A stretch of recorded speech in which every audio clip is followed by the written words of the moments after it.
विदेशमा छुट्टीको दिन भन्ने बित्तिकै रमाइलो गर्ने घुम्न जाने सोच्नुहुन्छ भने साथीहरू मेरो लागि छुट्टीको दिन पनि एउटा फरक सङ्घर्ष जस्तो लाग्छ र मेरो सामान्य छुट्टीको दिन कसरी बित्यो र कसरी बित्छ भनेर सुनाउन जाँदैछु।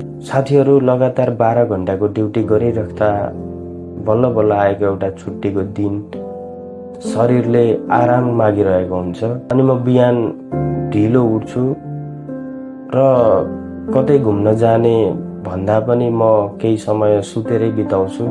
कहिलेकाहीँ त शरीरको थकाइ यतिसम्म हुन्छ कि दिनभरि सुतेरै बिताउँ जस्तो लाग्छ। छुट्टीको दिन भनेको कोठामा काम गर्ने दिन पनि हो साथीहरू।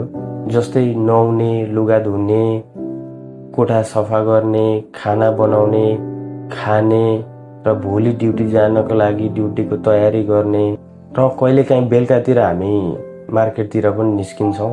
मार्केटतिर गएर चिसो चिसो खाने र कहिलेकाहीँ चिकन, कहिलेकाहीँ माछाहरू ल्याएर मिठो खाना पकाएर खाने प्रयास गर्छौँ।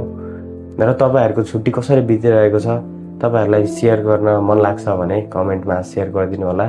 र मैले युएमा बसेर भोगेका भोगाइहरू र एक्सपिरियन्सहरू तपाईँलाई सेयर गरेको भिडियोहरू तपाईँलाई मनपर्छ भने लाइक, कमेन्ट, सेयर र फलो गर्न नबिर्सिनु होला।